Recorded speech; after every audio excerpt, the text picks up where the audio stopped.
Umiti si Giho at nagtanong kung ano nga ba ang kakaiba sa hamog na ito.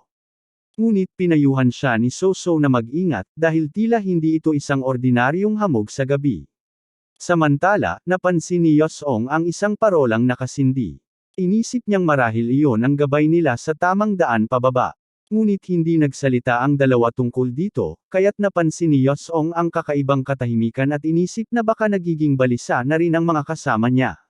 Pagkatapos ng lahat, ito ay isang individual na pagsusulit. Ipinakawala ni Yosong ang kanyang kasanayang map of Jongnam at itinakda ang direksyon patungo sa Heavenly Lake. Ipinakita ng mapa ang pinakamabilis na ruta at distansya. Ngunit sa hindi inaasahang pagkakataon, muling na-activate ang kanyang kuryente at nakaramdam siya ng matinding sakit, tila bawat hakbang ay halos maabot na ang kanyang limitasyon. Dala niya si Zuzo, at inisip kung maaari na ba niyang ilabas ito mula sa bag. Ngunit pinili niyang tiisin ang sakit at hinikayat ang sarili, konti na lang, malapit na siya. Samantala, nagtanong si Soso kung bakit pa rin sila nagsasama-sama gayong ito ay isang individual na pagsusulit. Sinabi niyang kahit magkaibigan sila, kailangang patas ang labanan. Pagharap niya, wala na ang dalawa, nag-iisa na lamang siya. Si Yosong naman ay tuluyang nalock na ang kanyang coordinates sa mapa, ngunit bigla siyang kinabahan ng mapansing tila nawala ang lahat ng kalahok. Habang tumatakbo si Giho, napahinto ito at napasigaw, hinahanap ang dalawa at nagtataka kung iniwanan na ba siya. Ngunit higit pa riyan, may isang bagay siyang napansin. Isang kahoy na manikang ginagamit sa pagsasanay ang nakatayo sa kanyang harapan. Nagulat siya at nagtanong sa sarili, bakit may manikang pambuno rito? At gusto ba nitong labanan siya?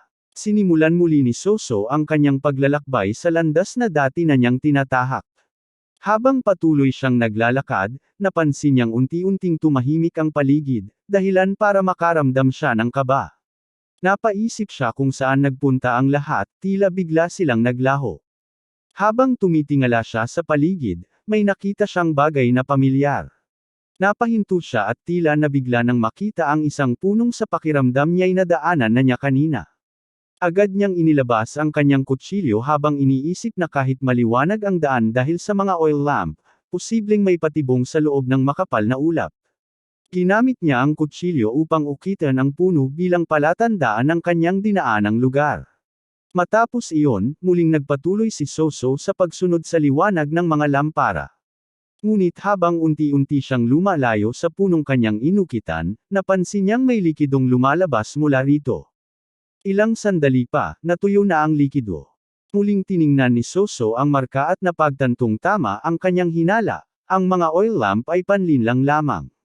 Ipinapaikot lang sila sa parehong lugar. Naisip niyang paano nga ba nila mahahanap ang tamang daan sa loob ng mapanlinlang na ulap na yon. At lalong mahirap makakita ng kahit anong palatandaan sa kapal ng hamog. Napaisip si Soso kung ano kaya ang plano ng mga nagpapatakbo ng pagsubok na ito. Habang pinagmamasdan ang paligid, naisipan niyang umiwas na muna sa mga lampara. Kailangang lumayo muna siya, saka na lamang niya aalamin ang susunod na hakbang. Samantala, si Yosong naman ay napatingin sa ilaw sa likod niya. Ayon sa kanya, ang liwanag na iyon ay dapat na naglalakbay patungong Lake Xian. Ngunit nang gamitin niya ang kanyang kakayahang magbasa ng mapa, napansin niyang nagbago ang pinakamaikling ruta kumpara sa dati. Habang sinusundan niya ang bagong direksyon batay sa mapa, naalala niya ang sinabi ni Soso, may kakaibang nangyayari sa loob ng ulap. Naisip din niya kung kumusta na kaya ang kalagayan ng iba nilang kasamahan.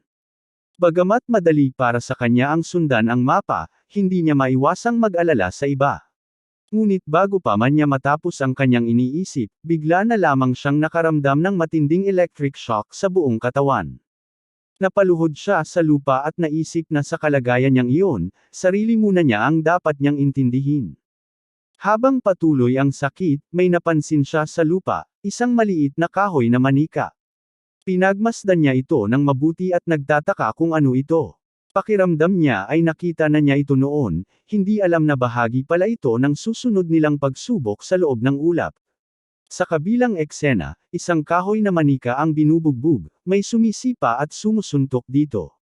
Si Giho pala ang kalaban nito, At habang nakikipaglaban, naalala niya ang entrance exam nila noong nakaraang taon. Kinailangan din nilang talunin ang mga ganitong manika upang makapasok sa akademya. Habang natatapos niyang labanan ang isang manika, bigla na namang may isa pang umatake mula sa kabilang panig. Ngunit alerto na si Giho, kaya agad niya itong nasipa. Napasigaw pa siya, sinabing huwag basta-basta sumusugod ng patago. Matapos patumbahin ang isa na namang manika, napansin niyang paulit-ulit na mula sa parehong direksyon nang gagaling ang mga ito.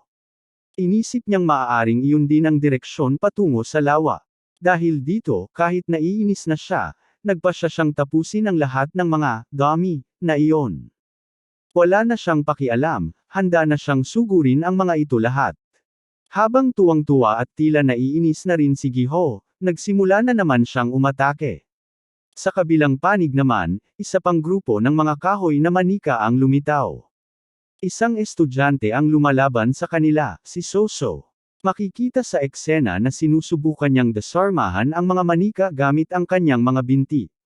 Inipit niya ng kanyang mga paa ang leeg ng isang manika at pinaikot ito, dahilan upang marinig ang tunog ng nabaling kahoy at tuluyang bumagsak ang kalaban. Hindi pa siya natapos, may isa na namang manika ang sumugod, ngunit agad niya itong sinipa at napatumba rin. Nang tuluyan na niyang mapabagsak ang dalawa, lumapag siya sa lupa, matagumpay sa kanyang laban. Matamang tumingin si Soso habang iniisip na maaaring may mahalagang palatandaan sa pagkakatagpo niya ng kahoy na manika. Habang unti-unting lumalapit ang mas marami pang mga manika, napagtanto niyang baka ang mga training dummies na ito ang mismong susi sa pagsubok. Pumwesto siya na parang sasabak sa isang karera, sabay bulong sa isip na kailangan lang niyang tumakbo patungo sa direksyong pinanggagalingan ng mga manika. Doon siya dadalhin ng landas, patungo sa Lake Chian. Agad siyang tumakbo, puno ng determinasyon. Alam na niya kung ano ang dapat gawin, at hindi na siya magpapaligoy-ligoy pa sa loob ng mapanlinlang na ulap. Mabilis siyang tumalon at umiwas sa mga kahoy na manika, matagumpay na nalampasan ang mga ito at walang kahirap-hirap na tinahak ang daan patungong Lake Chian.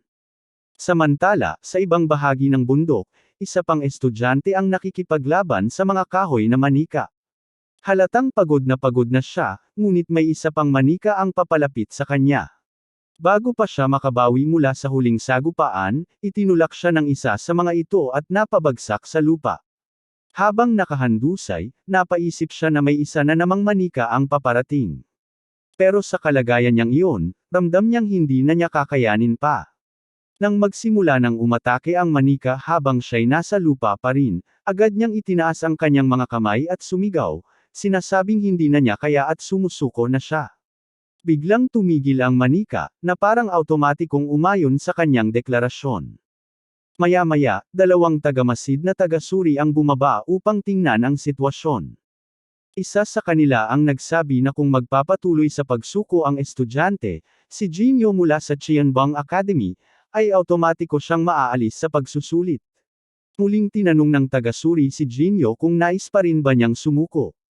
Ngunit sa loob-loob ng estudyante, iniisip niyang wala na rin naman siyang laban, ang kilalang tatlong magagaling mula sa kanilang akademya ang siguradong magwawagi sa huli. Kaya't nagpasya siyang itigil na ang laban at sinabing tapos na siya. Habang isinusulat ng tagasuri ang pangalan ni Jinyo sa talaan ng mga natanggal na kalahok, binanggit nito na nakapanghihinayang dahil nagawa naman ni Jinyo na umiwas sa maliwanag na daan. Pagkatapos, inutusan siya na sumama sa isa pang opisyal na siyang magdadala sa kanya sa hiwalay na toldo kung saan naruroon ang iba pang naeliminang kandidato. Habang paalis na si Jinyo, narinig nilang may isa na namang kandidato ang kailangang tanggalin, at tinatawag na ito. Bago tuluyang umalis, natanong pa ni Jinyo ang opisyal, paano raw ba nila inaasahang mapasa ang pagsusulit kung ganoon karami at kalalakas ang mga kahoy na manika. Napatingin sa kanya ang opisyal na para bang tinatitigan ang isang mangmang. Dagdag pa ni Jinyo, masyadong mahirap ang pagsubok na ito, tila kakaunti lang talaga ang makakalusot. Napabuntong hininga ang opisyal at sinabing, napakahanggal mo.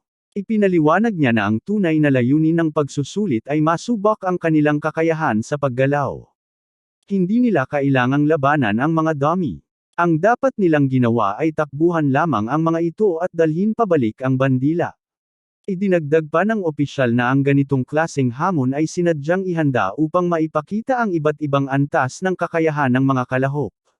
Ang unang bahagi ng pagsusulit ay nakatuon sa mga batayang kasanayan, habang ang ikalawa ay sumusubok ng kanilang abilidad sa paggawa ng desisyon. Inilahad din ng opisyal na may patibong sa loob ng makapal na ulap. Sa buong biyahe patungong Lake Cheon, sinusubok ang mga kalahok. Tanging ang mga oil lamp lamang ang ibinigay sa kanila upang gabayan ang kanilang landas, nakalaunay nalaman nilang isa lang palang panlilinlang. Ang mga nakakakita sa likod ng panlilinlang na ito ay napipilitang maglakbay sa gitna ng dilim. Ayon sa opisyal, ito ay upang subukan ang kanilang tapang at karunungan. Habang nagpapatuloy ang mga estudyante sa pag-alis sa lugar, sinabi ng opisyal na ang paglihis sa nakatakdang landas ay hindi kailanman naging madali. Ngunit aniya, ganoon talaga ang mundo ng Murim, ang mga training dummy ay simbolo ng hirap at pagsubok na kanilang haharapin. Ipinagpatuloy ng opisyal ang kanyang paliwanag. Ayon sa kanya, sinusubok ng alyansa kung ang mga kandidato ay may sapat na tapang at karunungan sa harap ng mga paparating na pagsubok. Dagdag pa niya, kailangan nila ng mga mandirigmang kaya panghawakan ang mga birtud na ito sa anumang kalagayan. Sa kasamaang palad, tila hindi handa ang ilang estudyante sa hamong ito. Isa sa mga estudyante ay tila napipi at hindi makapagsalita sa mga sinabi ng opisyal. Gusto na sana niyang sumuko, dala ng sariling dahilan kung bakit ayaw na niyang magpatuloy.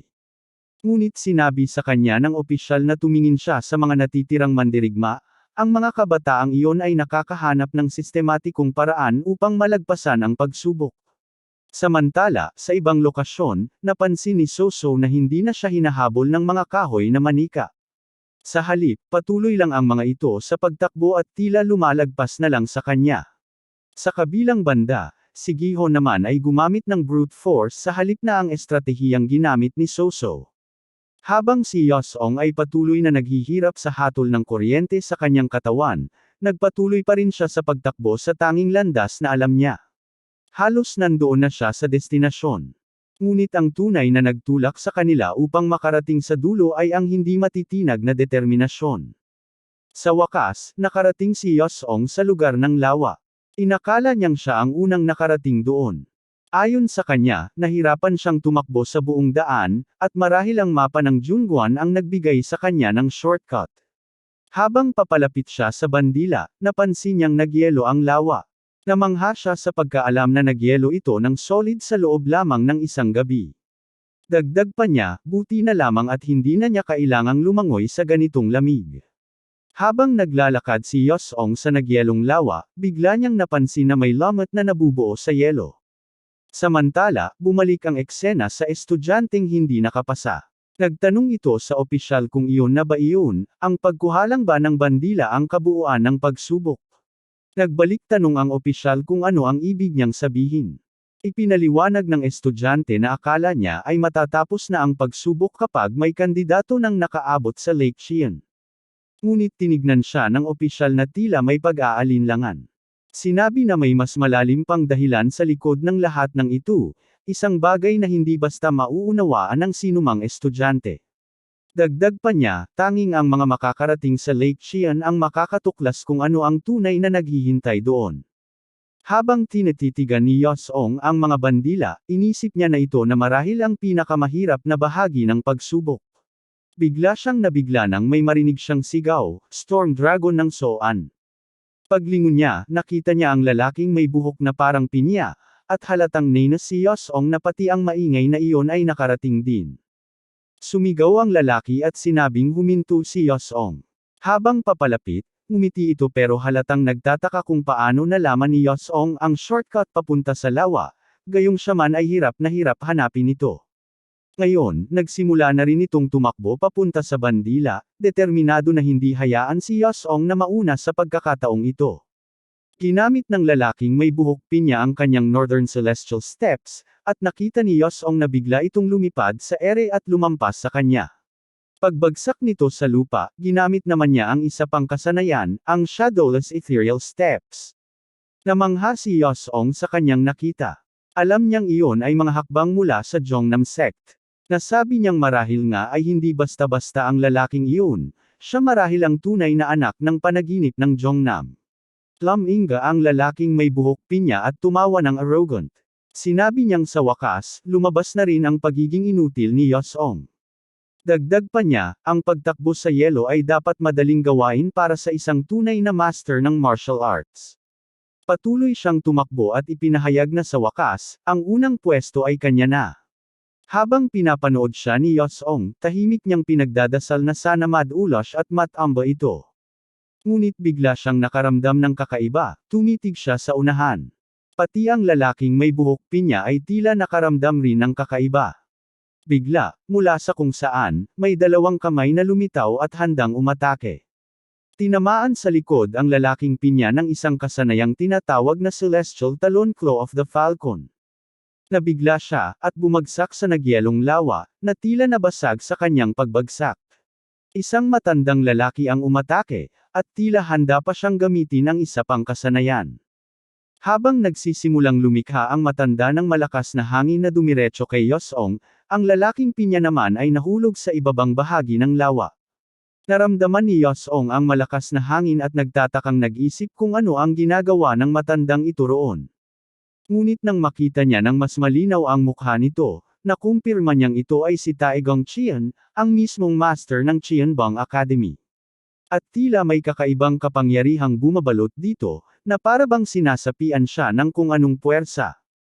Sa kasunod na eksena, makikita ang ilang manggagawa na maingat na inuukit ang mga kahoy upang maging anyong tao, ang tinatawag na wooden dolls o training dummies.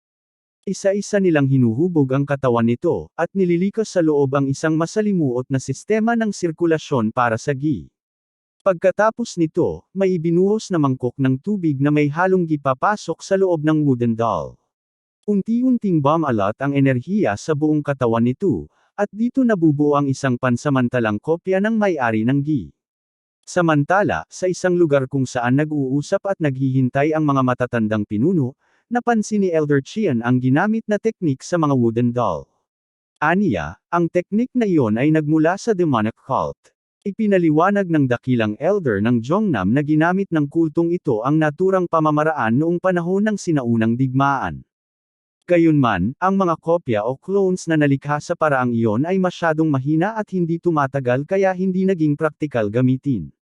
Ikinwento rin ng elder na noong siya pa ang grandmaster ng kanilang sekta, tinipon niya ang mga natirang dummies at ginamit ang mga ito para sa pagsasanay.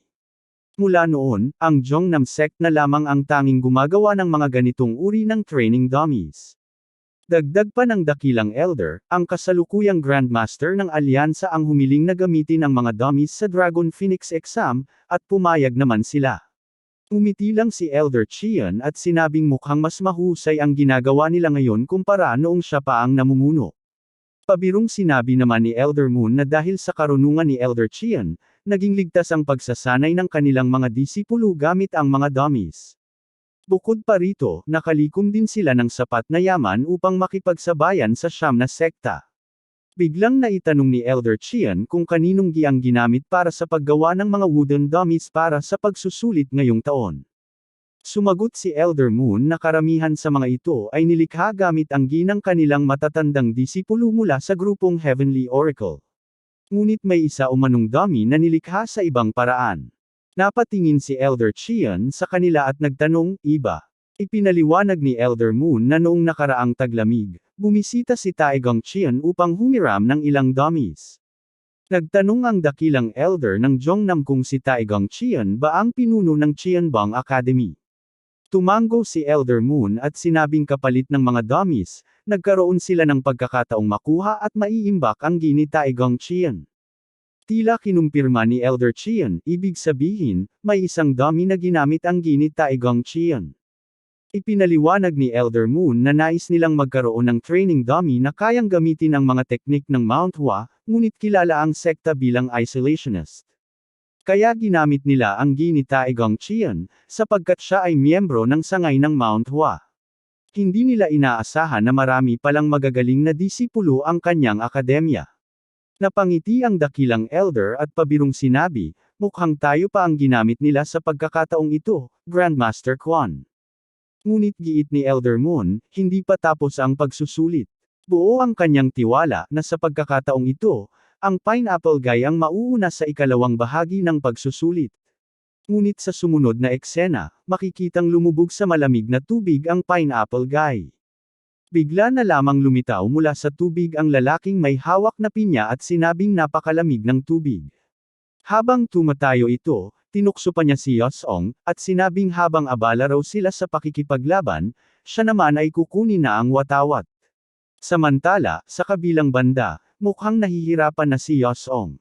Iniisip niya na hindi niya alam na kasali rin pala ang kanilang guro sa eksaminasyong ito, habang unti-unti niya itong itinutulak palayo. Ngunit sa hindi malamang dahilan, hindi niya napansin na isa lang pala itong training dummy.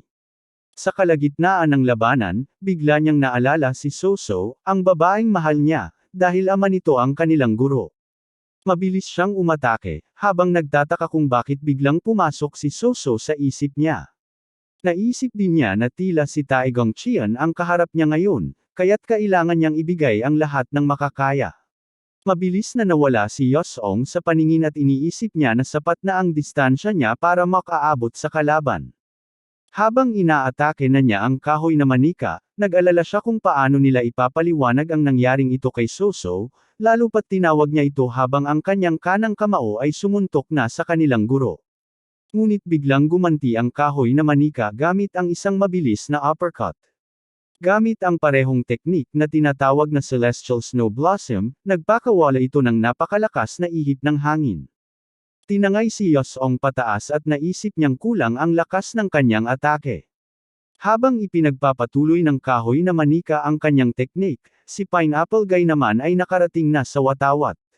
Nakangiti siyang akmang aabuti na ito, ngunit kahit siya ay nadamay sa malakas na hangin mula sa atake ng guro. Tinangay rin siya at hindi na nakuha ang watawat. Ngayon, nasa ere na rin ang kahoy na manika at nakahanda ng umatake kay Yosong na nasa alang-inang posisyon pa rin.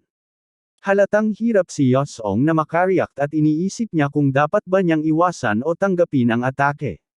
Nagpakawala ng isang palm attack ang kahoy na manika na tinatawag na Frost Blossom Slash, isang teknik na siguradong tatama kay Yosong. Ginamit ni Yosong ang kanyang dalawang kamay upang ipagtanggol ang sarili sa abot ng kanyang makakaya. Nang tamaan siya ng atake, inasahan niyang masakit ito, ngunit nagulat siya dahil hindi ito kasing lakas ng kanyang inaasahan. Bigla niyang naalala ang sinabi ni Soso dati, na kailangan nilang mag-ingat sa mahiwagang ulap. Doon niya napagtanto na ang kalaban niya ay hindi si Taegong Qian, kundi isang ilusyon lamang na gawa ng Mystical Illusion Barrier. Napaatras siya ng bahagya habang gumulong palayo, at napagtanto rin niya na ang makapal na ulap ay ginamit upang itago ang tunay na anyo ng kahoy na manika. Naisip ni Yosong na kahit hindi kasing lakas ng totoong barrier, nakapag-training na siya ng ganitong klase ng ilusyon noon sa akademya. Naging seryoso siya, lalo na't nararamdaman na rin niya ang bahagyang sakit na parang kuryente. Iniisip niya na ang lahat ng hindi pisikal sa ulap na ito ay pawang ilusyon lamang. Nagtataka rin siya kung bakit ang anyo ng ilusyon ay si Taegong Qian. Pero kung totoong ang kahoy lang ang manika, dapat ay madali niya itong malagpasan. Subalit biglang sumagi sa isip niya si Soso, at hindi niya mapigil ang mag-alala. Naalala niya ang sinabi ni Soso noon, na ayaw nitong ipagbili sa ibang angkan. Habang kinakalma ang sarili, natakot siyang baka mawala ng kontrol si Soso kapag nakita niya ang sitwasyong ito. Kaya't nagpa siya si Yosong na tapusin na lang ang laban at sirain ang kahoy na manika sa mismong sandaling yon. Naisip din niyang perpekto na ang kanyang posisyon at oras na upang makapunta sa likod ng kahoy na manika at tapusin na ito. Agad na tumakbo si Yosong papunta sa kahoy na manikang guro habang binabanggit ang tungkol sa planong pagpapakasal ni Soso. Sinabi niyang ayos lang naman kung si Chorang Yong ang mapapangasawa nito, at wala rin siyang tutol sa angkan ng sakhian. Ngunit sa kabila nito, alam niyang hindi talaga mahalaga sa kanya kung sino man ang pipiliin ng kanyang guro para sa anak nito. Habang may ngiti sa labi, naruroon na siya sa likod ng kahoy na manika. Agad niyang hinawakan ang ulo nito at sinabing bago pa makagawa ng pasya ang kanyang guro, mas mabuting tanungin muna si Soso kung ano ang opinyon nito. Habang sinasabi niya ito, isang biglaang kuryente ang dumaloy mula sa katawan ni Yosong papunta sa kahoy na manika. Isang napakalakas na boltahe ng kuryente ang tumama rito, dahilan upang mag-malfunction ang manika. Bumagsak ito sa kanyang mga tuhod at hindi na muling nakagalaw. Naalala ni Yosong ang unang pagkakataon na nakalaban niya ang isang kahoy na manika sa ibang lugar. Napagtanto niyang iyon ang naging dahilan kung bakit nakarating siya agad sa lawa. Inisip din niyang mukhang mahina sa kuryente ang mga ganitong uri ng manika. Habang nakangiti, sinabi niyang ang status effect na dala ng kanyang katawan ay parang isa pang kakayahan na maaari niyang mapakinabangan. Sa pagkakataong ito, nagawa niyang gamitin iyon sa isang mahirap na sitwasyon. Habang papalayo na siya sa manika at papunta sa watawat, inamin niyang masakit ang kuryente, pero hindi naman daw ito nakamamatay, hindi ba? Masaya na ngayon si Yosong habang hinayla niya ang watawat na parang kumakaway sa kanya. Ang kailangan na lang niya ngayon ay makabalik para makuha ang unang pwesto sa pagsusulit. Ngunit sa di kalayuan, may isang lalaking nanunood habang humihit-hit ng usok at may ngiting nagsabing, kagiliw-giliw, habang pinapanood si Yosong na papalayo mula sa lawa. Ang lalaking iyon ay si Gayong Han. Napangiti siya at napahanga sa kung paano nagawang gamitin ni Yosong ang kanyang sumpa bilang sandata. Kahit hindi niya nasaksihan ang buong laban, tila kontento na siya sa nasaksihan. Ayon sa kanya, iyon mismo ang inaasahan niya mula sa batang henyo ng Mount Hua, na inakala pa rin niyang si Chorangyong. Sa kanyang seryosong pag-iisip, napaisip siyang baka nararapat na tawagin si Yosong bilang kasamahan sa halip na kalaban. Habang hirap pa rin sa paglalakad si Yosong sa nagyayelong lawa, naisip niyang gamitin ang kanyang kasanayang nimble steps upang makatawid agad. Gusto na lang niyang matapos ang lahat ng ito. Samantala, si Gayong Han ay tahimik na pinagmamasdan siya, iniisip si Yosong bilang kapwa niya tagapagdala ng makapangyarihang kasamaan.